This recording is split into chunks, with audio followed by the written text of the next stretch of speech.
방송에서 제공하는 투자 정보는 투자 판단에 대한 조언입니다. 방송에서 제공하는 주식의 가치, 가격 상승 및 가격 하락에 대해서는 방송사에서 보장하지 않습니다. 네, 오늘의 주요 헤드라인 소식입니다. 미국의 수입 자동차 관세가 자율주행차와 전기차 등 첨단 기술에만 부과될 수 있다는 관측이 제기됐습니다. 이는 미 상무부가 백악관에 제출한 보고서에 따른 것으로 제한적 관세를 통해 한국을 비롯한 동맹국의 반발을 줄이면서 중국을 견제하기 위함이 아니냐는 분석이 나오고 있습니다. 우리 금융지주가 금융지주 회사를 해체한 지 4년여 만에 공식적으로 재출범했습니다. 이로써 KB국민은행과 신한은행 등 국내 자산순위 5대 시중은행 모두 지주사 체제로 전환한 가운데 우리 금융지주는 향후 인수 합병 등을 통해 비은행권 금융 분야를 확대할 방침입니다. 대우조선 해양이 오세아니아 지역 선주로부터 초대형 원유 운반선 4척을 수주했습니다. 계약 금액은 4,095억 원으로 이번 수주로 대우조선 해양은 LNG선에 치우쳤던 사업 포트폴리오를 다각화할 것으로 기대한다고 밝혔습니다.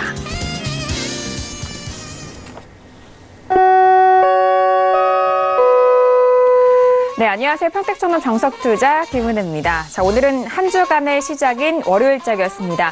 지난주 금요일까지 우리 시장은 반등에 성공을 했습니다만 하지만 오늘장은 양시장 모두 하락 마감이 된 상황입니다. 미국의 셧다운 장기화가 이어지면서 우려감은 계속해서 이어지고 있고 오늘 우리 시장 내에서는 반도체 업종의 여전한 또 성장 우려, 둔화감이 계속적으로 불거지면서 반도체 업종이 지수 하락을 견인한 상황입니다. 지난주 우리 시장 반등을 주도했던 전기전자 업종이 오늘은 큰 폭의 하락을 기록하면서 역시나 지수 하락을 견인한 상황인데요. 자, 오늘도 정석투자와 함께 하시면서 오늘 시장에 대한 정리와 그리고 내일 시장에 대한 대응 전략까지도 꼼꼼하게 확인해 보시길 바라겠습니다. 자, 그럼 오늘 시장 흐름 다시 한번 정리합니다. 시세 보시죠. 네, 오늘 코스피 지수는 전일 대비 0.53% 하락한 2064.52의 장을 마칩니다. 수급상황 확인합니다. 개인과 외국인의 동반 순매수, 반면 기관 홀로 순매도 이어갑니다. 코스피 시가총액 상위 종목 확인하시죠. 삼성전자와 SK하이닉스는 지난주 금요일에 반등을 이어갔지만 오늘장 다시 하락합니다. 삼성전자는 1% 넘게 하락하면서 40,050원에, SK하이닉스는 4% 넘는 하락으로 62,100원에 오늘장 마무리가 됐습니다. 계속해서 시가총액 상위 종목 확인합니다. 현대차도 1% 넘는 하락으로 121,500원에, LG화학은 연일 상승 이어가면서 0.43% 상승한 355,500원에 장을 마칩니다.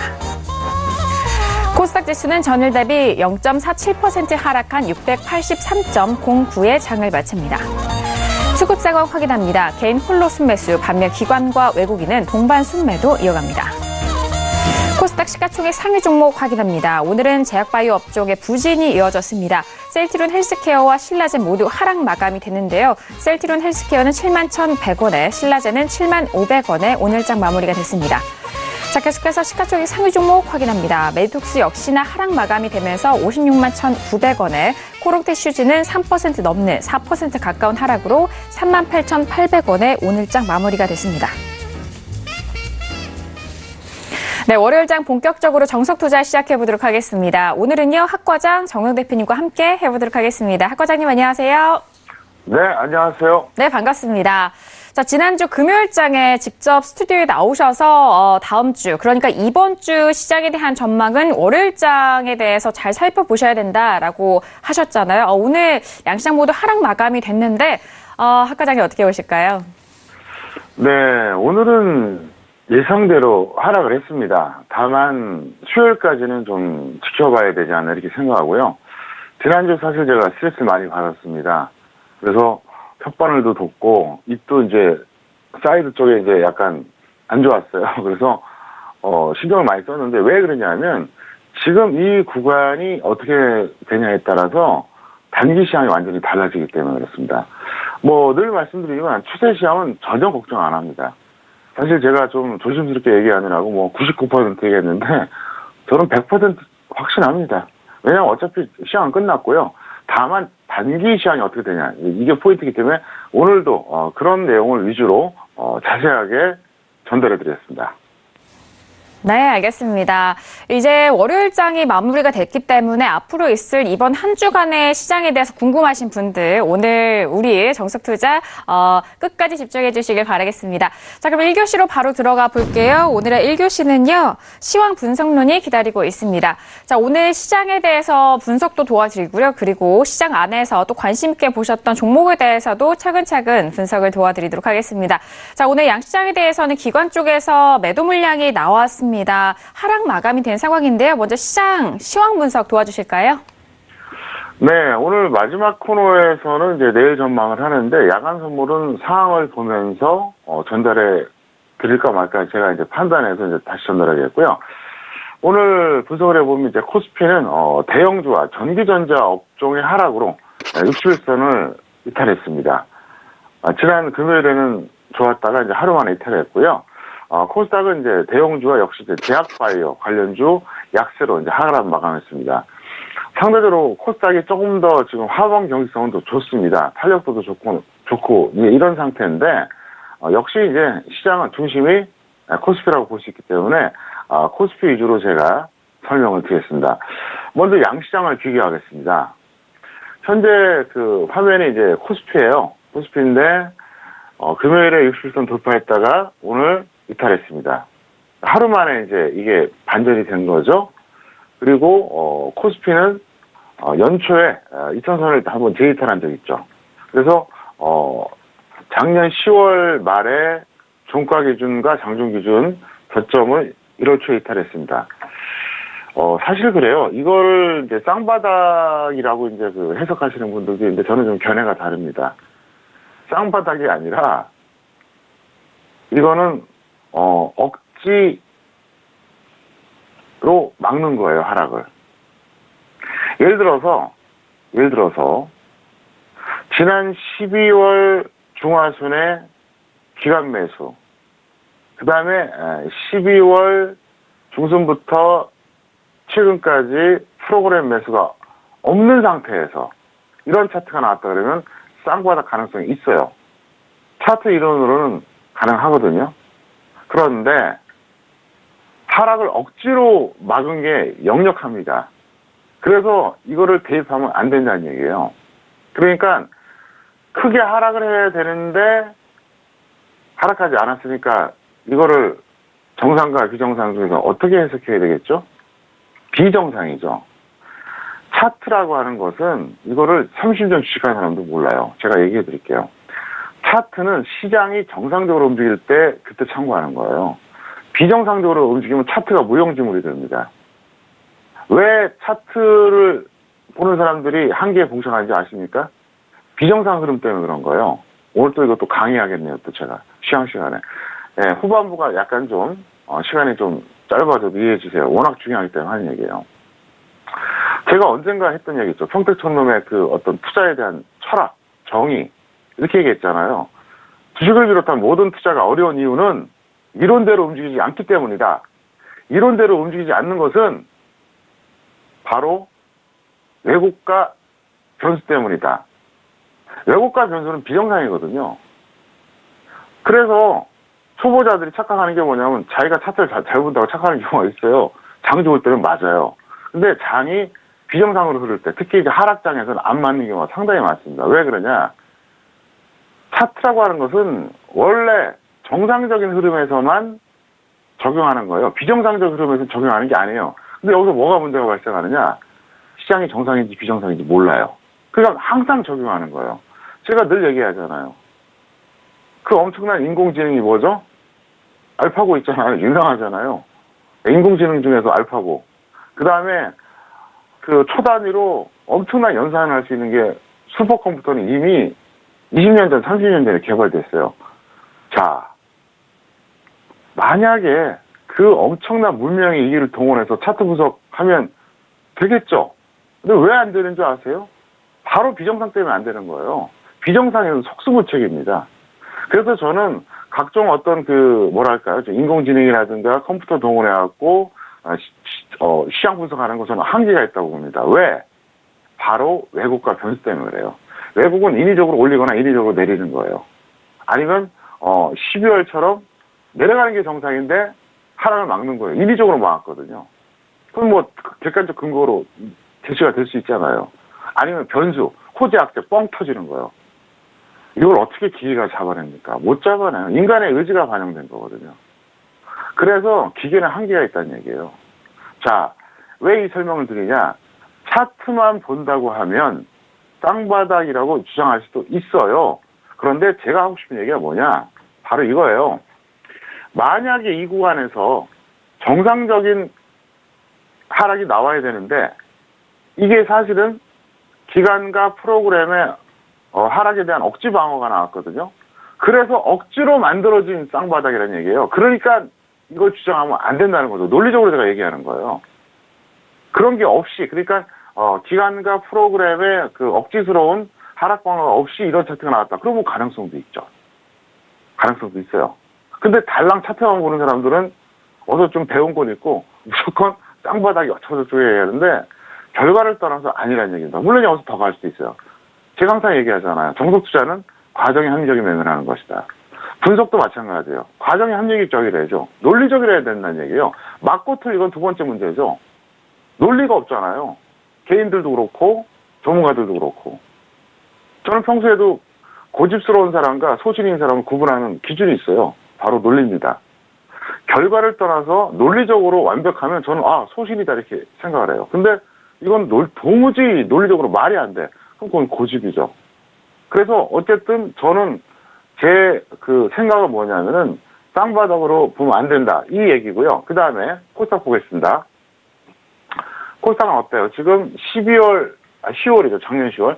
작년 10월 말에 종가 기준, 장중 기준 저점은 어때요? 이탈하지 않았잖아요. 이건 왜 그러냐? 간단합니다. 원리가 똑같아요. 이게 주시장의 원리예요.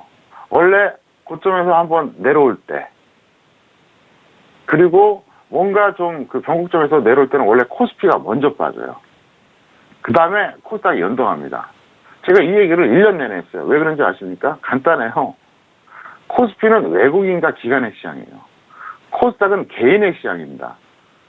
그러니까 손절하기 싫어하고 매도하는 거 싫어하는 개인의 시장인 코스닥은 처음에 코스피가 완전히 심각하지 않은 상태에서는 그냥 오히려 더 버텨요. 그런데 코스피가 끝났다고 싶으면 나중에 더 급격하게 하락합니다.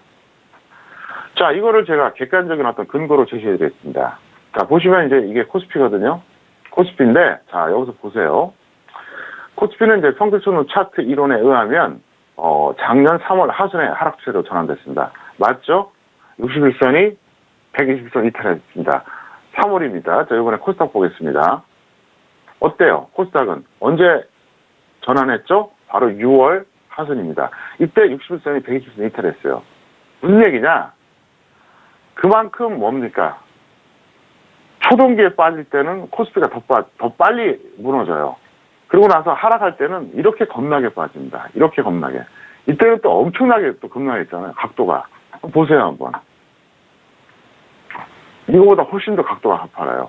근데 최근에도 마찬가지예요. 그러니까 작년 10월에 저점을 깨는 이런 어떤 그런 현상은 역시 이번에도 코스피가 더 먼저 나왔다는 거죠. 그것도 놀랍게도 기간과 프로그램이 그토록 하락 방어했음에도 불구하고 나왔다는 얘기예요. 이게 심각한 거고요. 자, 오늘 제가 코스닥에 대해서 얘기했잖아요. 대형주와 제약바이오 관련주 약세를 하락 막아야겠다. 이 정도 그냥 멘트인데 코스피는 제가 뭐라 했습니까? 전기전자 업종의 하락으로 60선 이탈했다. 이렇게 설명했는데 조금 더 디테일하게 전달하겠습니다. 보세요. 이게 코스피예요. 코스피 보면 어때요? 오늘 61선 이탈했죠? 자, 이번에 이제 4대 업종 얘기하겠습니다. 이 대목에서 또 한마디 해야 돼요. 코스피 4대 업종이 뭔지도 모르면요. 주식투자 그만두세요. 짧게는 5년, 길게는 주식투자 10년 했는데 코스피 4대 업종이 뭔지도 모르잖아요. 그거는 완전 도박한 거예요. 왜냐하면 코스피는 4대 업종 안에서 반드시 주도 업종이 나오거든요. 왜? 시가총액이 크기 때문에 그래요. 자, 그럼 순서대로 보겠습니다. 전기전자 먼저 볼까요? 자, 분명히 코스피는 금요일 61선 돌파, 월요일 이탈했습니다. 자, 보겠습니다. 전기전자부터 넘어갑니다. 어때요? 이 파란색 61선 돌파 자체를 못했어요. 그러니까 지수보다 약한 거죠. 전기전자가 가장 시가총액이 높다는 건 누구나 다 알아요. 역시 그것도 모르면 생초보입니다. 예, 경력이 얼마나 되든.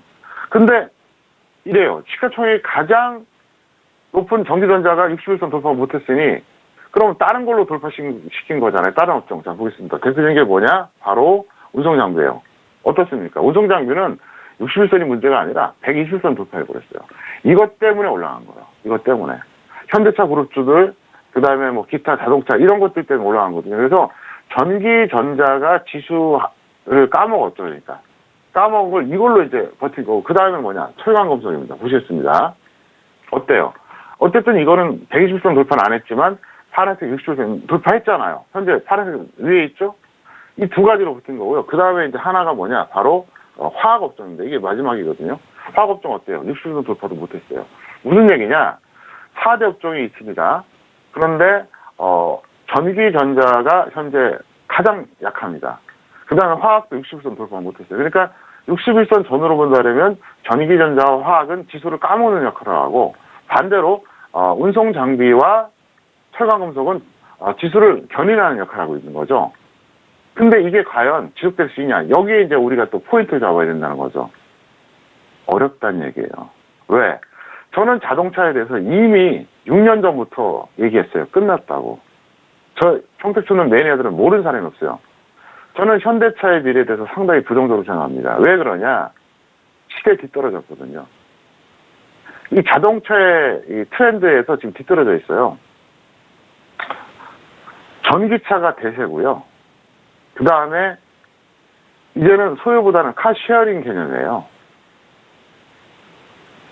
거기에서 제가 볼 때는 과연 살아남을 수 있겠냐. 어렵다는 거죠. 그래서 어쨌든 전기차하고 카쉐어링 이 두 가지 측면에서 그 다음에 또 하나 더 있죠. 자율주행. 과연 이 기술력이 선진국의 자동차 회사를 따라잡을 수 있겠냐고요. 부정적이에요. 지금 뭐 수소 전기차 뭐 이런 말 나오잖아요. 그래서 상식으로 생각해 보세요. 수소 플러스 전기차하고 여러분들 어떤 거 선택하실 겁니까? 당연히 전기차죠. 심플하잖아요. 연료 체계에서. 두 번째, 점점 카쉐어링 개념이 돼버려요.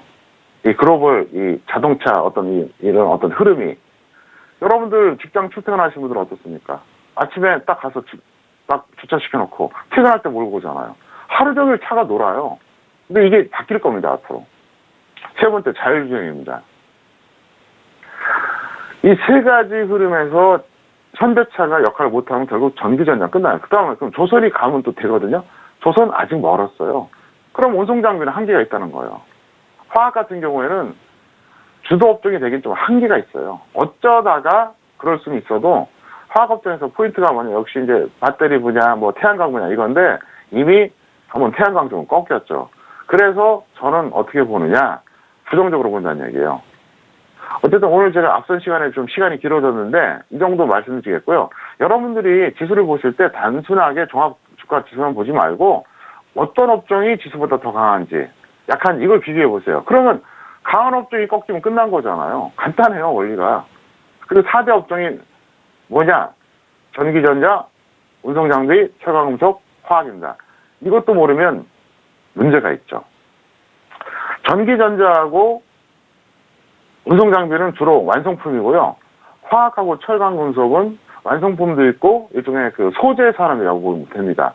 철강 자체가 물론 완제품인 경우가 있죠. 그런데 철강이 뭐 자동차 부품에도 들어가고 뭐 건설 분야에 들어가고 이렇게 해서 일종의 소재 분야에 가깝다고 보면 됩니다. 그래서 어쨌든 오늘 이 포인트를 알려드렸으니까 여러분들이 많이 참고하시길 바라겠습니다. 네, 먼저 오늘장 분석에 대해서 도와드렸습니다. 오늘부 대형주에 대한 하락세가 이어졌고 각 시장에 대해서 좀 포인트도 짚어드렸던 것 같아요. 코스피 시장 안에서는 대형주와 전기전자 업종 하락으로 61선이 이탈이 되는 흐름이었고요. 코스닥 시장 내에서도 역시나 대형주와 제약바이오 관련주 약세로 하락 마감이 된 상황입니다. 각 시장의 주도 업종에 대한 부분도 있고요. 그리고 4대 업종에 대해서 일단 전기전자 업종, 운송장비, 철강금속과 이 화학 업종에 대한 부분은 이 4대 차대 업종이 또 우리 시장을 뒷받침해주고 있기 때문에 이 주도 업종에 대한 분석과 그리고 이 차기 주도 업종으로서의 가능성 여부도 좀 다양한 또 교육까지 이어진 것 같아서 많은 도움이 되셨을 거라고 생각하니까요. 참고해 보시길 바라겠습니다. 자, 그렇다면 오늘 시장 안에서 관심 있게 보셨던 관심 종목도 만나보도록 하겠습니다. 자, 학 과장님 어떤 종목을 좀 눈여겨보셨나요? 네, 호텔신라와 경농 두 가지를 꼽아봤습니다. 네, 알겠습니다. 호텔신라와 오늘은 경농에 대해서 구체적으로 분석을 해보도록 하겠습니다. 이 두 종목에 대해서 다시 한번 설명 부탁드릴까요? 네, 호텔신라가 오늘 상승했던 이유는 딴 거 없어요. 시진핑이 4월에는 뭐 북한을 방문할 가능성이 있고 5월에는 뭐 한국을 방문할 가능성이 있다고 그러는데 호텔신라는 올라가는 요소가 두 가지입니다. 하나는 중국 관광객이 늘어난다. 또 하나는 이재용 부회장이 승계 구도에 문제가 생긴다. 딱 두 가지인데 솔직히 말해서 단편적인 뉴스라고 보시면 됩니다. 그래서 보유자는 홀딩후 관망하시고요. 죄송합니다. 제가 오타가 났습니다. 홀딩후 매도하시고요. 미보자는 관망해 주시기 바랍니다. 그래서 홀딩은 그러니까 하루 이틀 정도 더 갖고 있다가 매도하시고 없는 사람 따라잡을 필요가 없어요. 이거는 적정 주가가 아직도 26,400원짜리예요. 무슨 얘기냐? 아직도 세율이 더 고평가됐습니다. 차트 잠깐 보시겠습니다. 보시면 호텔신라 같은 경우 사실은 2009년 이때 저점 찍고 엄청나게 올라왔었어요. 그리고 다시 한번 급락을 했죠. 그리고 2017년에 장 좋을 때 덩달아서 올라간 거예요. 덩달아서. 사실 2017년에 지수가 좋을 때 그냥 덩달아 올라간 거거든요. 근데 지금도 26,400원이에요. 평택천농 기술특허 적정 주가에 의하면 그러면 3년 전에 얼마였을까요? 2만 원이 안 됐어요. 그럼 한 8년 전에 얼마였을까요? 15,000원이 안 됐습니다. 그러니까 사실 여전히 고평가된 종목이고요. 그렇게 크게 기대할 건 없다. 이렇게 설명을 드리겠고요. 그 다음에 두 번째 경농입니다. 경농 같은 경우에는 이제 역시 마찬가지로 또 북한 관련해서 뭐 비료 지원 뭐 이런 얘기가 나오면서 오늘 또 상한가를 갔는데 북한 테마주는 여러 가지가 있습니다. 뭐 대표적인 게 개성공단 관련주가 있죠. 시멘트 관련주 있고요. 그 다음에 건설 관련주 있고요. 그리고 농기계 관련주, 농약 관련주, 뭐 비무장지대 관련주, 철도 관련주, 뭐 가지각색입니다. 근데 제가 볼 때는 비료 관련주들이 이제 오르는 이유가 뭐냐면 그나마 가장 실현 가능성이 있거든요. 제가 볼 때 가장 실현 가능성이 없는 게 뭐냐? 철도 관련주예요. 왜? 철도 관련주는 돈이 수십조가 들어갑니다. 수십조. 그리고 현재 상황에서 미국이 용인할 가능성이 거의 희박해요. 두 번째가 뭐냐? 건설주예요. 들어가서 작업해줘야 되거든요. 북한 내에 들어가서 하는 건 현실적으로 어려워요. 그나마 시멘트는 보내면 되는 거잖아요. 농기계도 보내면 되는 거고요. 그러니까 농약이 제일 현실적이죠. 왜? 좀 인도주의적 차원이 있기 때문에 그렇습니다. 근데 사실 더 인도주의적 차원이 있는 게 뭔지 아십니까? 바로 의약품입니다. 그런데 의약품은 지금 이게 망가졌어요. 그래서 올라갔는데 제가 볼 때는 이거는 그냥 매도 관망하시고요. 미보자에도 관망해 주시기 바랍니다. 왜 그러냐? 너무 많이 올라갔어요. 그리고 또 뉴스발로 이제 올라갔는데 어차피 지금 북한 테마 같은 경우는 저는 어떻게 생각하느냐? 전망을 해드릴게요. 최근에 이제 중국하고 미국하고 뭐 이렇게 막 무역 협상하고 하면서 뉴스 기사 이렇게 나왔죠. 북한이 일종의 지렛대로 작용할 것이다. 그러니까 북한을 놓고 서로 이제 이용해 먹는 거죠. 미국은 북한 문제 슬쩍 모른 척 해줄게. 대신 중국아 우리한테 더 양보해라 이거고요. 중국은 그거예요. 북한 우리가 단돌이 할게. 대신 우리 좀 양보해줘. 근데 결국 어떻게 끝났습니까? 뭐 특별한 게 없었잖아요. 무슨 얘기냐? 북한이라고 하는 지렛대를 이용해갖고 미국과 중국은 서로 자기네들 경제적 이익 취득하기에 급급해요. 솔직한 말로. 이건 아마 제가 볼 때 장기화될 겁니다. 왜 그러냐? 트럼프 입장에서는 북한 언제든지 제거할 수 있어. 다만 지금 필요하냐 필요하지 않냐 이거거든요. 간단해요. 원리가. 근데 지금 북한을 뭐 손든다고 한들 트럼프 지지율 상승에 별로 도움이 안 돼요. 트럼프가 급하게 서두를 이유가 없죠. 그래서 제가 지난 8월에 뭐라 그랬습니까? 트럼프 절대로 서두르지 않을 겁니다. 장기적으로 갈 겁니다. 그랬더니 10월에 기사가 나왔죠. 아니 트럼프가 본인의 입으로 얘기했잖아요. 서두르지 않겠다. 국제 정세를 역학적으로 본다 그러면 딱 그거를 딱 나와요. 구조가 나와요. 그래서 어쨌든 북한 테마주들은 이제 반짝반짝 반등은 나올 겁니다. 근데 아직은 여러분들이 큰 기대하기엔 어려우니까 절대로 추경을 사르지 말아달라. 이렇게 부탁을 드리겠습니다. 네, 오늘의 관심 종목 두 가지 종목에 대해서 구체적인 분석을 들어봤습니다. 먼저 첫 번째 종목은 호텔신라였습니다. 자, 오늘 호텔신라 같은 경우에는 6% 넘는 상승으로 75,100원에 마감이 됐는데요. 보유자는 홀딩 이후에 매도에 대한 의견, 그리고 미보유자는 관망에 대해서 의견을 주셨습니다. 자, 그리고 경농에 대한 부분은요. 오늘장 경농 상한가를 기록을 했었던 상황이죠. 또 관련된 종목들과 테마로도 많은 분들 좀 궁금해 하시는데 아직은 좀 섣부르다라는 의견과 함께 보유자는 매도 후에 관망, 그리고 미보유자도 역시나 관망에 대한 의견 주셨으니까요. 두 가지 종목까지 다시 한번 꼼꼼하게 확인해 보시길 바라겠습니다. 자, 이렇게 오늘의 1교시는 시황 분석론까지 들어봤습니다. 네, 오늘의 2교시로 넘어가 볼게요. 오늘의 2교시는 투자학개론이 기다리고 있습니다. 자, 월요일과 화요일 이 시간에는 2교시 시간을 통해서 여러분들에게 다양한 교육 내용을 또 전달을 해주고 계시는데요. 투자하시는 데 있어서 정말 알찬 내용들 꾸려가고 있으니까 많은 분들 다시 한번 좀 참고해 보시길 바라겠고요. 자, 학 과장님, 오늘 2교시 투자학개론 시간을 통해서는 어떤 내용에 대해서 배워볼까요?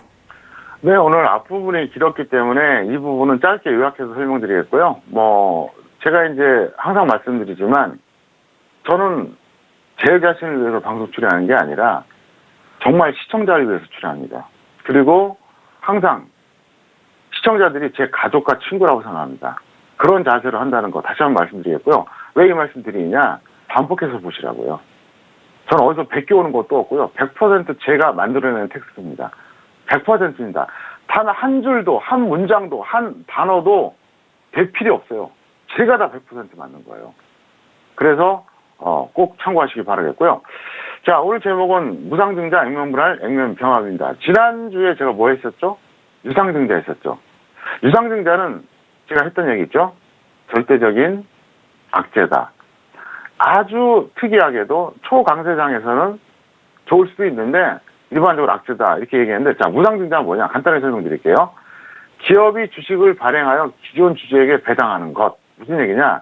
이건 기존 주주가 아니면 배당이 안 되고요. 주식을 발행하는 건데, 자, 목적이 뭐냐? 사실상의 증자입니다. 무슨 얘기냐?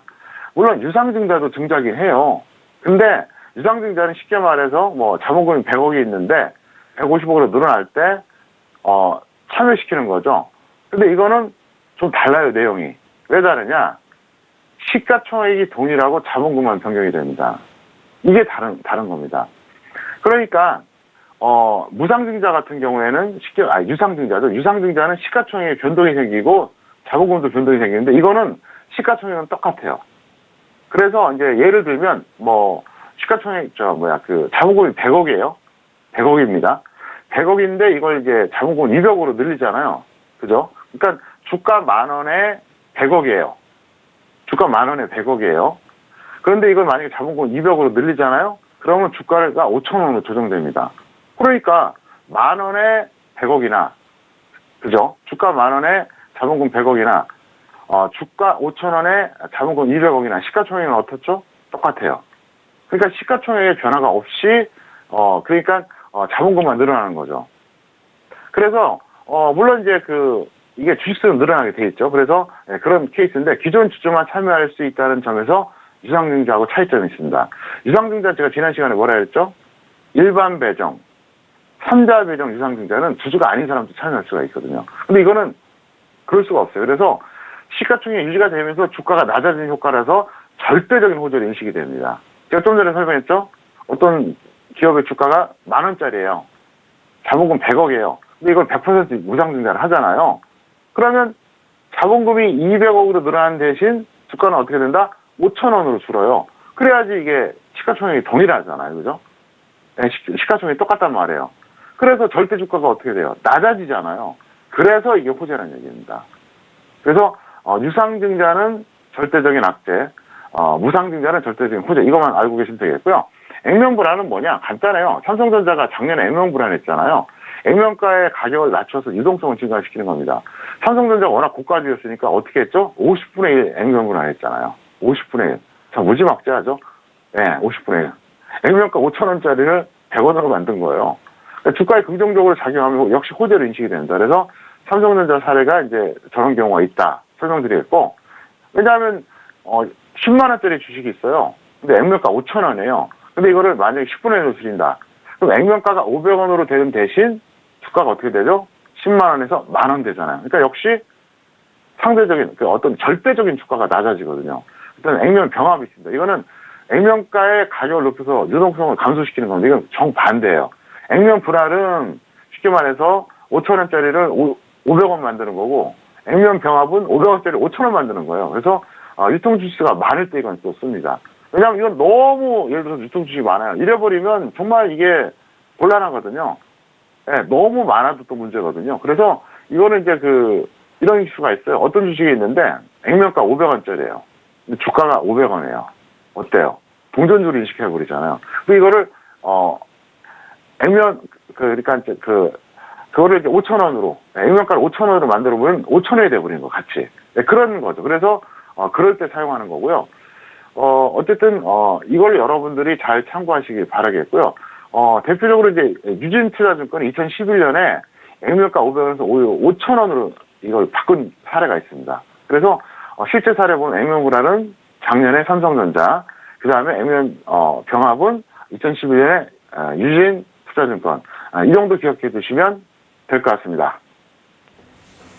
네, 오늘 2교시 투자학개론을 통해서 배워본 내용은요, 무상증자에 대해서 알려주셨습니다. 지난 이 시간에는 유상증자에 대한 내용을 또 알려주셨는데, 이어서 무상증자까지 다시 한번 좀 확인을 해보시면은 시장에서 나오는 이슈가 또 나올 때마다 잘 또 이해가 되시고 분석이 가능하실 것 같으니까요. 무상증자 이해에 대한 부분 다시 한번 확인해 보시길 바라겠습니다.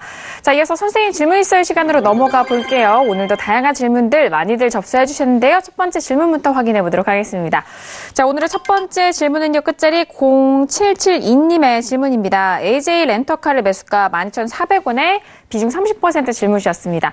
자, 오늘장의 AJ 렌터카 오늘의 주가는요, 3% 가깝게 빠지면서 12,600원의 장을 마친 상황입니다.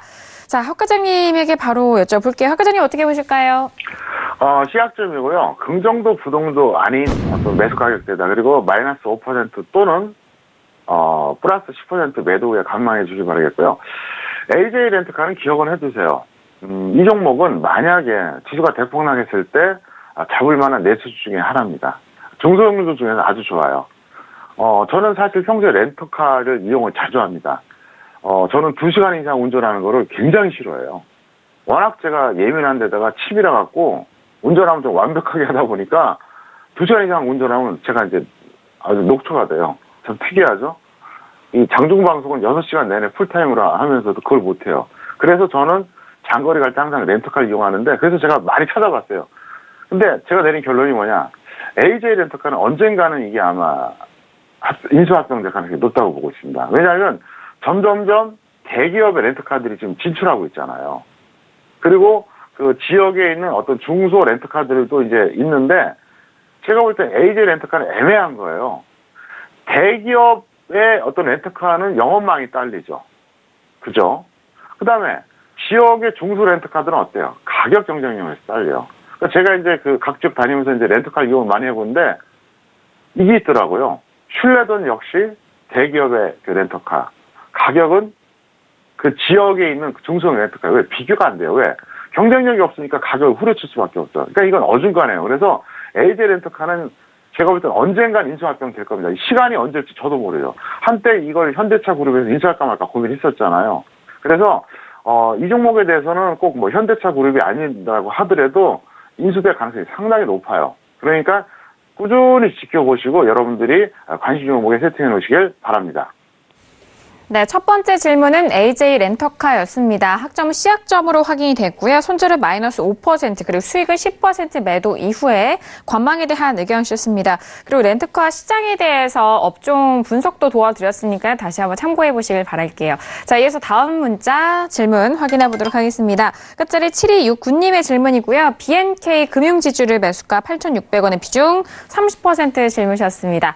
자, 오늘장의 BNK 금융지주는요, 약보합 마감이고요. 6,670원의 장을 마친 상황입니다.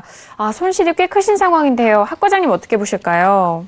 F학점이고요. 추격 매수와 손절 비실행이 이게 이게 문제예요. 그리고 이제 무조건 중기 보유하고 있는데 일시적인 추가 매수 후에 본전 또는 기준가를 정해서 손절하시길 바랍니다. 이건 길게 답변할 이유가 없을 것 같습니다. 네, BNK 금융지주는 F학점으로 확인했습니다. 좀 아쉬운 상황이죠. 일시적 추가 매수 이후에 본전 또는 기준가 손절에 대해서 참고해 보시길 바라겠습니다. 다음 질문도 받아볼게요. 다음 질문은 끝자리 4477님의 질문이고요. 현대 미포조선의 매수가 47,800원에 비중은 20% 질문이셨습니다. 오늘장의 현대 미포조선은요, 강보합 마감이고요. 67,700원에 장을 마쳤습니다. 지금 수익을 꽤 보신 상황인데, 하 과장님 어떻게 보실까요? 네, 이 종목 같은 경우에는 무난하게 매수하셨습니다. 그래서 이제 B학점이고요. 즉시 매도 후에 확실한 조정 시 재매수하고요.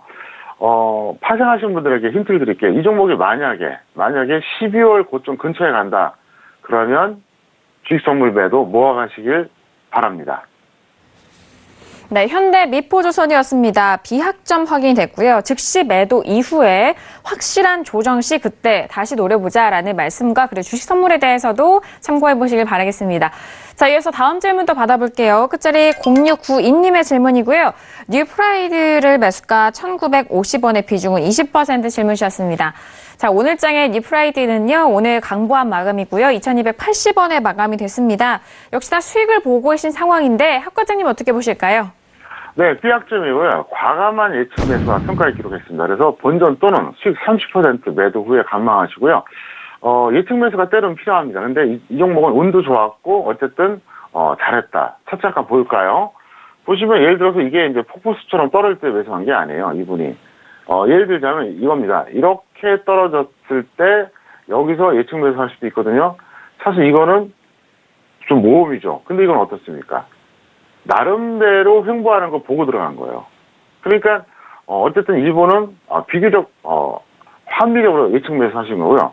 늘 말씀드리죠. 예측 매수는 계속 떨어진 종목을 예측해야 해서 들어가는 거예요. 바닥이 어딘지 몰라요. 확인 매수는 저점 찍고 반등 나온 다음에 눌림목에 들어가는 겁니다. 그래서 장세에 따라서 예를 들어서 상승장에서는 예측 매수 해도 상관이 없어요. 근데 하락장에서는 예측 매수는 좀 신중할 필요가 있다. 이걸 다시 한번 설명드립니다. 네, 뉴프라이드는 비약점으로 확인된 상황입니다. 본전 또는 수익은 30% 매도 이후에 관망에 대한 의견까지 참고해 보시길 바라겠습니다. 다음 질문도 확인해 볼게요. 다음 질문은요, 끝자리 2814님의 질문이고요. 인바디를 매수가 26,500원에 비중은 100% 질문 주셨습니다. 자, 오늘장 인바디는요, 3% 넘게 빠지면서 22,300원에 마감이 된 상황이에요. 지금 손실 보고 계신 상황 속에서 비중이 꽤 크신데, 하 과장님 어떻게 보실까요? 계약점이에요. 일단 손절 비실행과 중기 보유가 문제인데, 일단은 100%도 마음에 안 드는데, 이거는 그 헬스케어 관련주잖아요. 특별한 모멘텀도 없어요. 그래서 어쨌든 손절 마이너스 10 또는 마이너스 20에서 매도 후에 다시 한번 단기로 재매수 접근을 바랍니다. 네, 인바디는 D학점 확인이 됐습니다. 손절은 마이너스 10% 또는 마이너스 20% 먼저 오는 가격대 매도 이후에 재매수 노려보시길 바라겠습니다. 자, 이어서 다음 질문도 받아볼게요. 끝자리 5451님의 질문이고요. 오로라를 매수가 11,500원에 비중 30% 질문이셨습니다. 자, 오늘 오로라는요, 2% 넘게 상승하면서 9,530원에 장을 마친 상황입니다. 역시 손실을 보고 계신 상황인데, 학 과장님 어떻게 보실까요? 네, 결과에 따라서 확실한 추격 매수입니다. 그래서 F학점이고요. 손절 마이너스 10 또는 마이너스 20에서 매도 후에 단기로 재매수는 나쁘지 않다 이렇게 설명드렸습니다. 그래서 이거는 너무나도 터무니없는 추격 매수라서 그냥 이 정도로 말로 정리해서 끝내겠습니다. 네, 오로라는 F학점 확인됐습니다. 손절은 마이너스 10% 또는 마이너스 20% 먼저 오는 가격대 매도 이후에 재매수해 보시길 바라겠습니다. 오늘도 선생님 질문 리스트 시간을 통해서 다양한 질문들에 대한 상담 도와드렸습니다. 저희가 말씀드린 내용에 대해서는요, 투자 판단에 대한 조언이고요. 해당 상품의 가치와 수익률을 보장하지 않는다는 점 다시 한번 유의해 주시길 바라겠습니다.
네, 주말 새에도 다양한 외신 소식이 들려오고 있는 상황인 것 같은데요. 오늘은 박나경 캐스터 전화 연결 통해서 들어보도록 하겠습니다. 박나경 캐스터. 네, 박나경입니다. 네, 외신 소식 계속해서 전달해 주실까요? 네, 미국의 셧다운이 23일째를 맞이하면서 최장 기록인 21일을 갈아치우고 이제 23일째, 현지 시각 13일째로 맞았습니다. 네, 트럼프 대통령은요, 트위터를 통해서 민주당의 책임론을 연일 강조를 하고 있습니다. 네, 지금 트럼프 대통령 트위터 화면에서 보실 수 있는데요. I've been waiting all weekend. 네, 지금 주말 내내 기다려왔다면서 네, Democrats must get to work now. Borders must be secured. 라고 보실 수 있는데요. 네, 민주당은 이제 이 국경 장벽을 건설하기 위한 이 부분 협의에 좀 다시 복귀를 해야 한다면서 민주당을 압박하고 있습니다.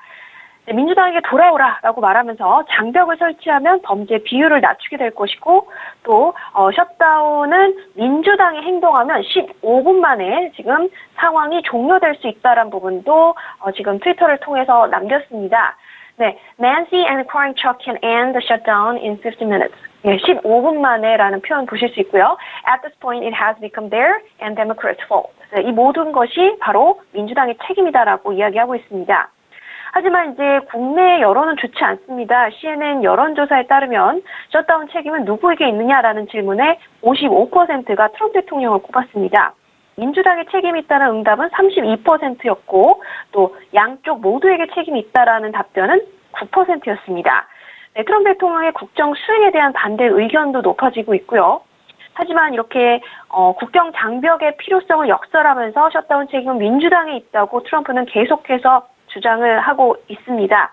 네, 이렇기 때문에 이 경제 지표에도 영향을 줄 것으로 예상이 되고 있고요.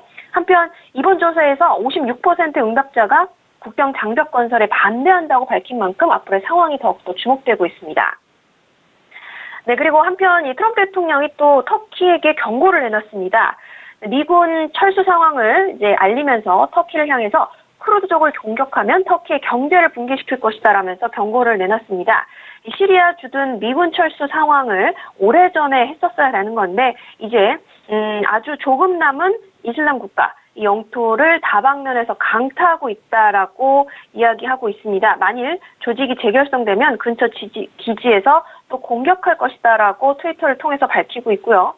이 터키가 쿠르드족을 공격한다면 경제를 붕괴시킬 것이고 20마일, 즉 우리 이제 저기로 보면 30km 정도 되는데 이 부분에 대해 규모의 안전지대를 만들라라고 촉구를 하고 있습니다. 네, 그리고 트럼프 대통령은 또 다른 트위터에서도요. 마찬가지로 쿠르드족이 터키에 도발하기를 원치 않는다라고 이야기하면서 러시아, 이란, 시리아는 시리아에서 IS를 격퇴하는 미국의 장기적인 정책에서 가장 큰 수혜를 본 국가고 우리 또한 이익을 얻었지만 이제 우리 군대를 고향으로 돌려보낼 때가 됐다. 끝없는 전쟁을 멈춰라라고 덧붙였습니다. 이 터키와 작년에 이 환율 문제로 신흥국 통화 관련해서 큰 충돌과 위기를 겪은 바 있는데요. 또 이번에도 이 시리아 주둔 미군 철수 상황과 관련해서 이 부분이 또 다른 또 여파를 미치지 않을까 우려되는 상황입니다. 네, 한편 오늘 중국 증시 마감 상황 전달드리도록 하겠습니다. China stocks end weaker on lackluster trade data라고 보실 수 있는데요. 지금 현재 중국에 대한 경제지표 우려가 지금 나오면서 하락 마감을 했습니다. 지난 12월 중국의 무역지표가 예상보다 좀 약화된 것을 지금 언급을 했는데요. 수출입 지표가 부진하게 나오면서 미중 무역전쟁 여파가 본격화되고 있는 것으로 분석이 되고 있습니다. 상하이 종합지수 0.71% 하락해서 2,535.77에 마쳤고 또 선전종합지수도 0.73% 밀려서 1,303.75의 장을 마감했습니다.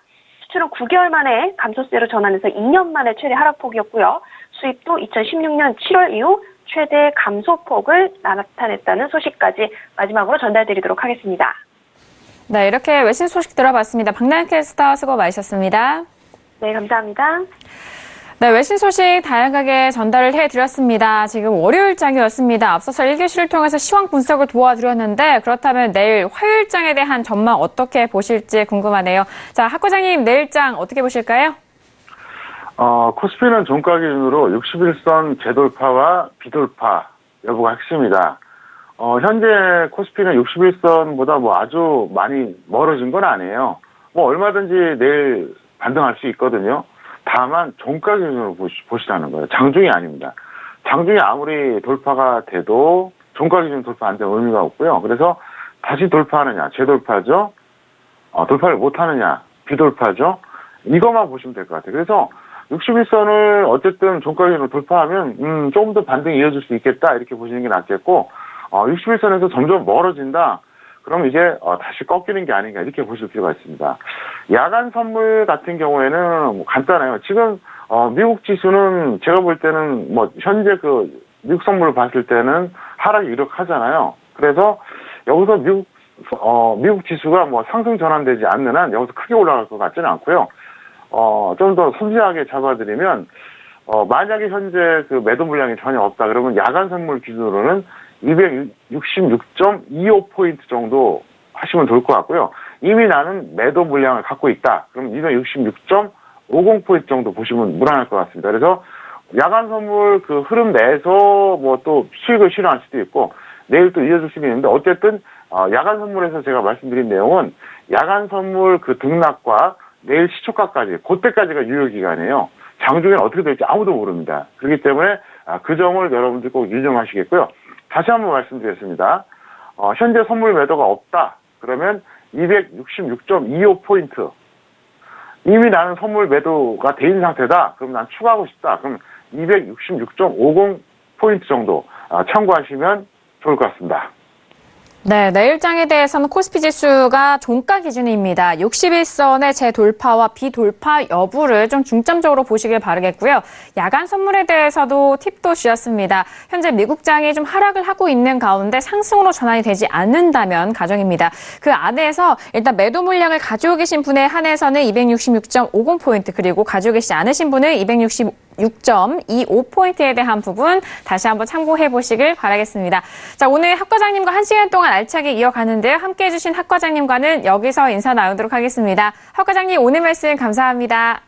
네, 감사합니다. 네, 월요일장 정석투자 1시간 동안 다양한 소식들 전달을 해드렸습니다. 말씀드린 내용에 대해서는요, 투자 판단에 대한 조언이고요. 해당 상품의 가치와 수익률을 보장하지 않는다는 점 다시 한번 유의해 주시길 바라겠습니다.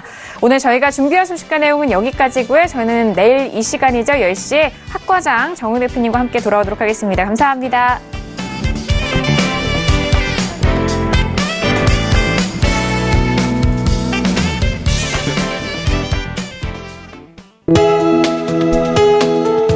방송에서 제공하는 투자 정보는 투자 판단에 대한 조언입니다. 방송에서 제공하는 주식의 가치, 가격 상승 및 가격 하락에 대해서는 방송사에서 보장하지 않습니다.